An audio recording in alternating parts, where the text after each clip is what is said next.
A lavish dinner takes an unexpected turn when an arrogant socialite singles out a humble waitress, forcing her into an uncomfortable spotlight. But what starts as an attempt at humiliation quickly transforms into something no one saw coming. How will this moment change everything?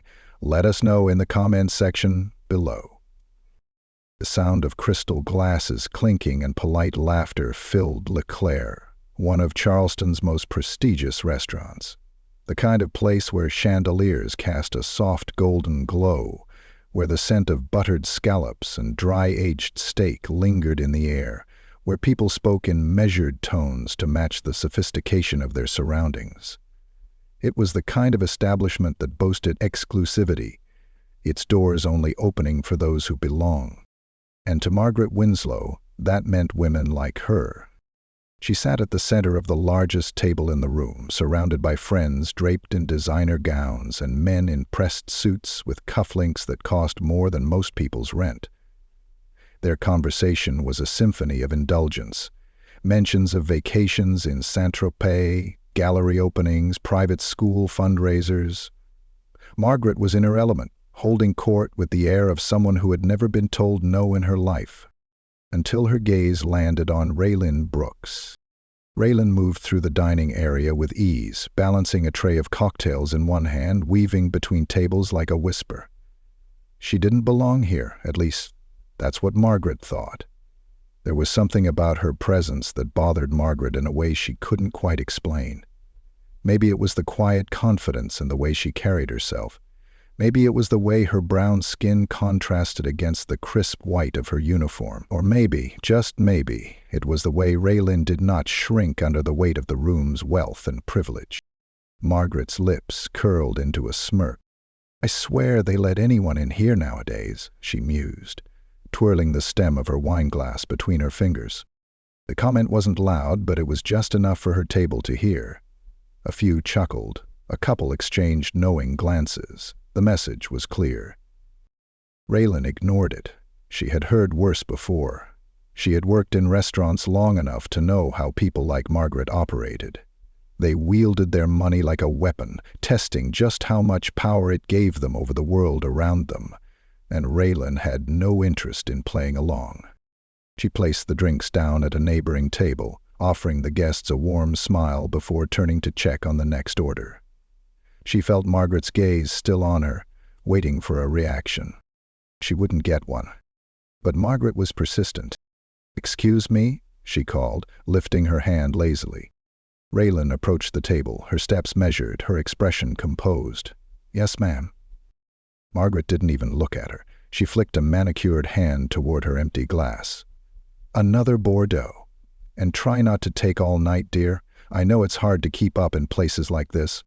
A ripple of laughter traveled around the table. Raelynn nodded. "Of course." She turned away, making her way back toward the bar, her grip on the serving tray tightening ever so slightly.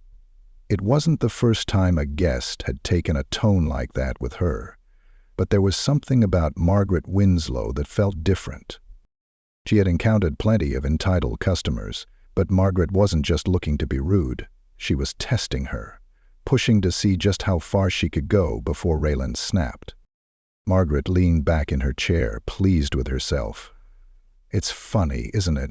People don't know their place anymore." One of the men at the table chuckled. "Well, they certainly try." The group continued their idle chatter, the interaction already fading from their minds, but Margaret's eyes remained fixed on Raelynn as she moved behind the bar. She watched as the waitress exchanged a few words with the bartender before accepting the newly poured wine.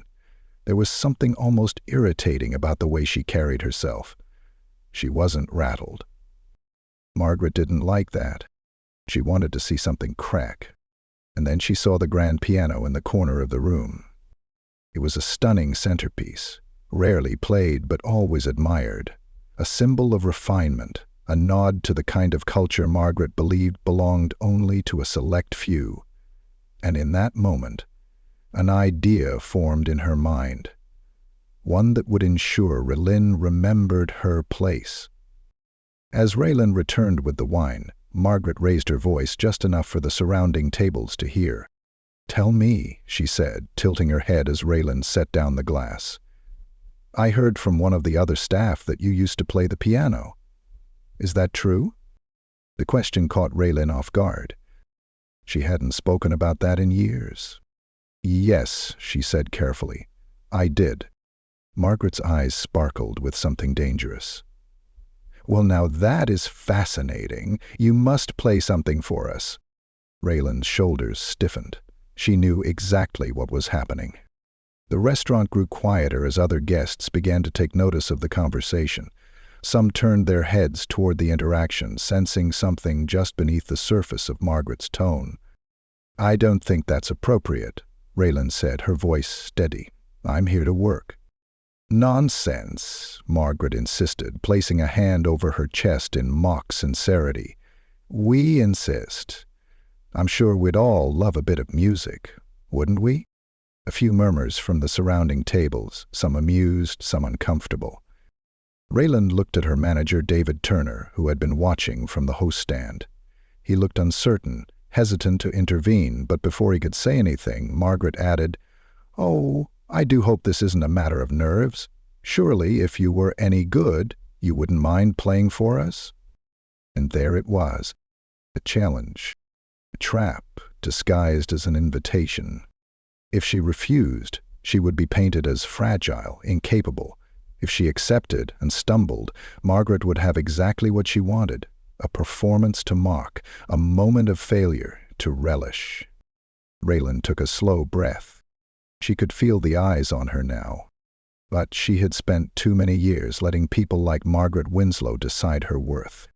She looked at David again, this time with certainty in her expression. "I'll play," she said. Margaret's smirk widened as Raelynn turned toward the grand piano. She had no idea what she had just unleashed. The weight of the room followed Raelynn with every step she took toward the grand piano. The murmur of conversation had softened to hushed whispers, glasses lingering mid-air as people leaned in, curiosity flickering in their eyes. Even the waitstaff, usually too busy to entertain distractions, had paused to watch. Margaret Winslow sat back in her chair, draping one arm over the backrest with a self-satisfied smirk. This was entertainment. This was what she wanted, to see Raelynn fumble under the weight of her expectations. A performance not for admiration, but for spectacle. Raelynn reached the piano and ran her fingers over the glossy keys, feeling the familiar coolness beneath her fingertips. It had been a long time since she had touched a real piano. Too long. But she wasn't a fool.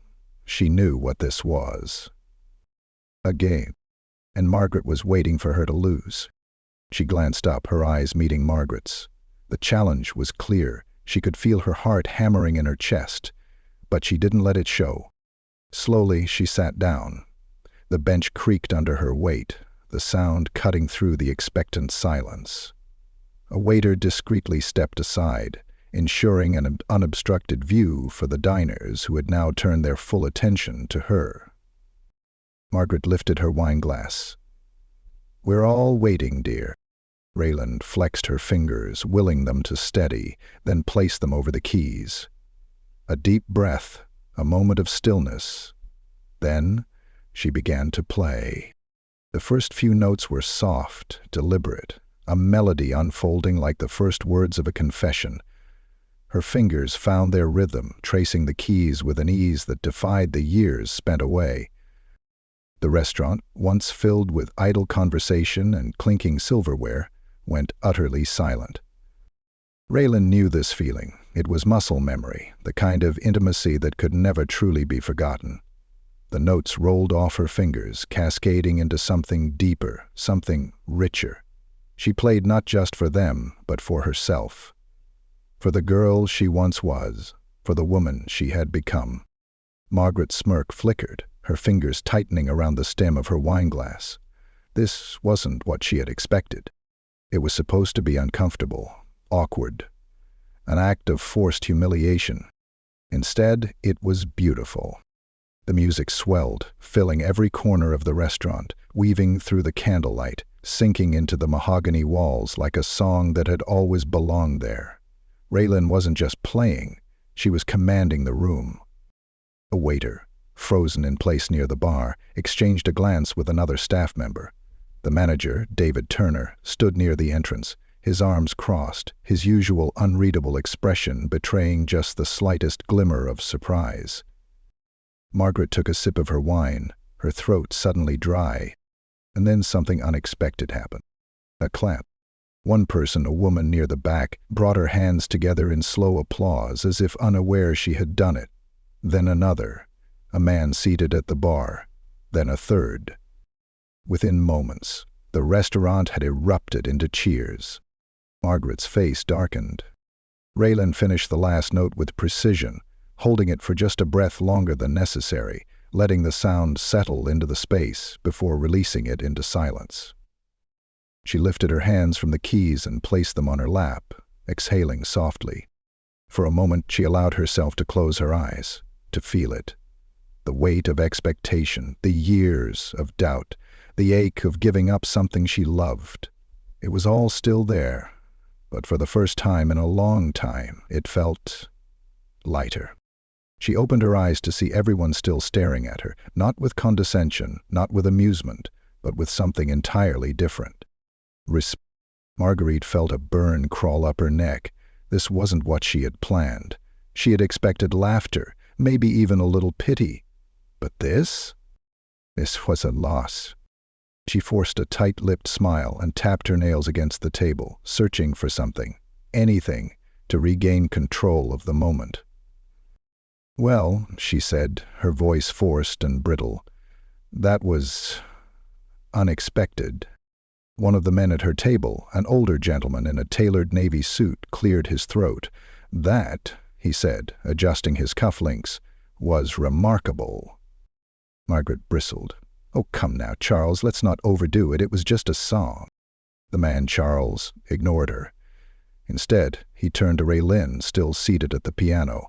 "Miss, forgive me, but have you trained professionally?" Raelynn hesitated. She could see the question forming in more than just his eyes, in everyone's eyes. Some diners had leaned forward, their curiosity piqued, their expressions eager for more. She could hear the unspoken thoughts in the room. Who is she?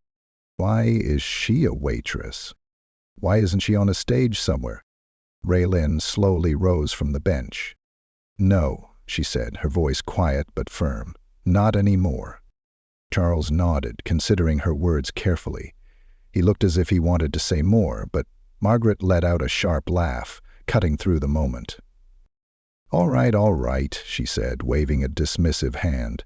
"That's enough of the talent show, don't you think?" The room was still watching. She could feel it, the shift.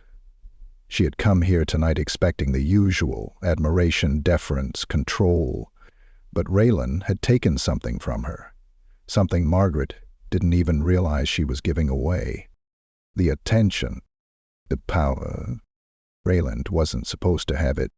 Margaret turned back to her table, pasting on a smile as if nothing had happened, but inside something festered. Raelynn straightened her apron. Her shift wasn't over yet, and as much as she wanted to savor this moment, she had learned a long time ago that people like Margaret didn't let things go so easily. She glanced toward the entrance. David Turner was still watching her, a peculiar expression on his face. She had a feeling this night was far from over. And she was right. The last note still lingered in the air, its echo fading into the walls of Leclerc like a secret meant to be kept. But there were no secrets anymore. Not after what Raelynn had just done. The weight of every gaze in the room pressed against her as she pushed the piano bench back and rose to her feet. She expected the applause to die down quickly, for people to return to their meals and idle chatter. But they didn't. Instead, they stared at her, some in admiration, some in disbelief, some in curiosity. Margaret Winslow, however, was already recovering. With a tight-lipped smile, she lifted her wineglass and gave a slow, sarcastic clap. It was barely audible against the continued murmurs of the other guests, but it was just enough to break the moment. Just enough to remind Raelynn that in Margaret's eyes, she was still a waitress. Nothing more. "Well," Margaret said, her voice honeyed with false amusement. "I suppose we should all be grateful for tonight's unexpected entertainment." A few of her guests chuckled, though the laughter was hesitant, uncertain. Margaret's power over the room was shifting, and everyone could feel it. Raelynn swallowed, her fingers flexing at her sides. She wasn't naive. She knew people like Margaret didn't lose gracefully. Still, she wasn't going to let the woman take this from her. So she did something Margaret didn't expect. She smiled. "Glad I could be of service," Raelynn said, tilting her head just slightly, voice even and smooth. Margaret's eyes flashed, just for a second, a flicker of irritation so quick it was almost imperceptible. Almost. Raelynn turned away before the woman could respond, before she could claw back control of the conversation. She wasn't about to give Margaret the satisfaction of seeing her linger, of seeing her doubt herself. But before she could step away, someone called her name. It wasn't Margaret. "Miss Brooks," a voice said, firm but kind. Raelynn glanced toward the sound. It was the older gentleman from earlier, Charles, the one who had asked if she'd trained professionally. He had stood from his table, adjusting his suit jacket with careful precision, his sharp blue eyes studying her with a look she couldn't quite place. He took a step toward her, ignoring the way Margaret's eyes narrowed at the interruption.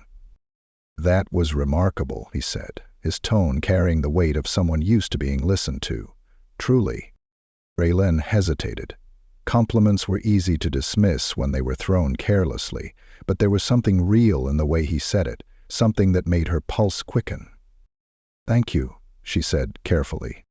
Charles exchanged a glance with the woman seated beside him, a poised older lady with silver-streaked hair and a discerning gaze. She nodded once, as if confirming something between them. "Would you mind if I asked where you trained?" Charles asked, his curiosity genuine. Raelynn glanced at David, who still stood near the entrance, watching the scene unfold. He didn't interrupt, didn't step in. He just observed. Margaret, on the other hand, was not pleased. "Oh, Charles," she sighed dramatically, setting her wineglass down with a clink. "Honestly, let's not turn this into an audition, shall we? The girl played a song, we all clapped. How charming. But I'm sure she has tables to tend to, don't you, dear?" Raelynn felt a subtle shift in the air. Margaret was testing her again. She could feel the tension in the room, the silent war between acknowledgement and dismissal. Charles, however, was unfazed. He turned slightly, looking at Margaret as though she were nothing more than a mild inconvenience. Then, as if deciding she wasn't even worth addressing, he returned his attention to Raelynn. "Ignore her," he said simply. Margaret's jaw tensed, the color rising in her cheeks. Raelynn had to bite back a laugh. She should have felt nervous, standing there in the middle of the restaurant, the center of attention in a way she never intended to be, but something in her chest had unlocked. The hesitation, the second-guessing, it was unraveling, piece by piece. "I studied at Charleston Conservatory," she finally answered. "For a while." Charles raised a brow. "For a while?" Raelynn hesitated. She could feel Margaret's expectation, waiting for her to flounder, waiting for her to admit something she could twist into an insult. She wouldn't give her that. "I had to leave before I finished my studies," Raelynn said simply. Life got in the way. It wasn't the full story, but it was enough. Charles didn't pry. He only nodded, his gaze thoughtful. Then, after a pause, he reached into his jacket pocket and pulled out a sleek, dark business card. "I'd like you to have this," he said, offering it to her. Raelynn took it slowly, glancing down at the embossed letters. "Charles Whitmore, Whitmore and Scott Music Group." Her stomach twisted. She knew that name. Everyone in music did. Whitmore and Scott wasn't just some small recording firm. It was a major production company, a label with influence, with reach. Raelynn looked back up, stunned. "I think there's more for you than this place," Charles said, his voice low but certain. "If you're willing." Margaret's scoff broke the moment. "Oh, please," she said, rolling her eyes. "Are we really doing this? You're telling me you're going to pluck a waitress out of a restaurant and make her the next big thing? How very sentimental." The words were laced with mockery, but there was something else beneath it now. Something bitter. Something afraid. Raelynn met her eyes, and for the first time all night she saw it. Margaret's discomfort. The way she gripped her wineglass just a little too tightly. The way her lips pressed together, betraying the cracks in her carefully composed expression. Raelynn held the business card between her fingers. She didn't know what this meant, what this could lead to. But Margaret wanted her to doubt it, and that was reason enough to believe in it. She slipped the card into her pocket. Margaret's jaw clenched. Raelynn smiled. Then, without another word, she turned and walked back toward the staff entrance, leaving Margaret Winslow sitting in the ruins of her own game. And for the first time in a long time, Raelynn felt something settle deep inside her. Something that had been missing. Something that sounded a lot like freedom. Raylynn's fingers brushed against the business card in her pocket as she stepped into the back hallway, her pulse still thrumming from the weight of the moment she had just left behind. The sounds of the restaurant, the clinking of silverware, the murmured conversations, the lingering echoes of her performance, seemed distant now, like a world she was slowly stepping out of. She leaned against the cool steel of the kitchen door and closed her eyes. This night had started like any other. Another shift, another demanding guest, another round of forcing a smile and keeping her head down. But it wasn't just another night. Something had shifted. The door swung open, and David Turner stepped through, his gaze immediately finding her. He was never one for dramatic reactions, never one to meddle, but there was something different in the way he looked at her now. An understanding, a quiet acknowledgement. "You all right?" he asked, his voice even. Raelynn exhaled, nodding. "Yeah." David leaned against the opposite wall, crossing his arms. "Didn't think I'd ever see Margaret Winslow get put in her place like that." Raelynn let out a soft laugh, shaking her head. "Neither did I." He studied her for a moment. That was something else out there. She glanced away, feeling the weight of the card in her pocket again. "Yeah." David tilted his head slightly. "You gonna call him?" The question sat between them for a long moment. Raelynn knew what he meant. Charles Whitmore, the man who had just handed her something she never thought she'd have again. A real chance. "I don't know," she admitted. "Feels like a lot." David nodded slowly, his expression unreadable. Then, after a beat, he spoke again. "You know, when you first started working here, I always wondered why someone like you was waiting tables." Raylynn's brows furrowed.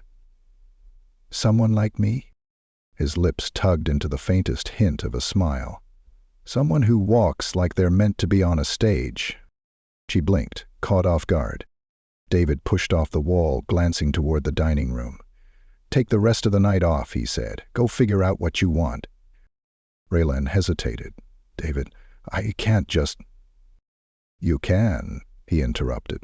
"And you should." She opened her mouth to protest, but there was no point.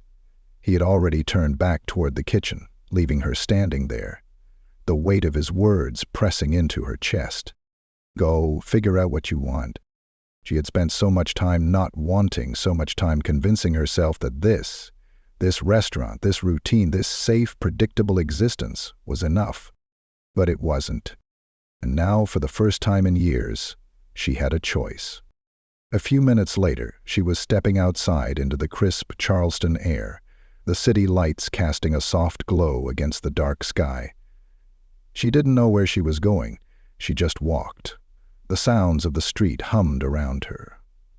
Distant laughter, the occasional honk of a car, the quiet symphony of a city that never truly slept. Raelynn pulled the business card from her pocket, running her thumb over the embossed lettering. Charles Whitmore. Whitmore and Scott Music Group. She could hear Margaret's voice in her head, dripping with condescension. "Are we really doing this?" A waitress, plucked out of a restaurant, suddenly becoming the next big thing? Raelynn closed her fingers around the card. No, she wasn't suddenly anything. She had always been this. She just hadn't let herself believe it. Before she could think twice, she pulled out her phone and dialed the number printed at the bottom of the card. It rang once, and then a voice. Charles Whitmore speaking. Raelynn swallowed, gripping the phone a little tighter.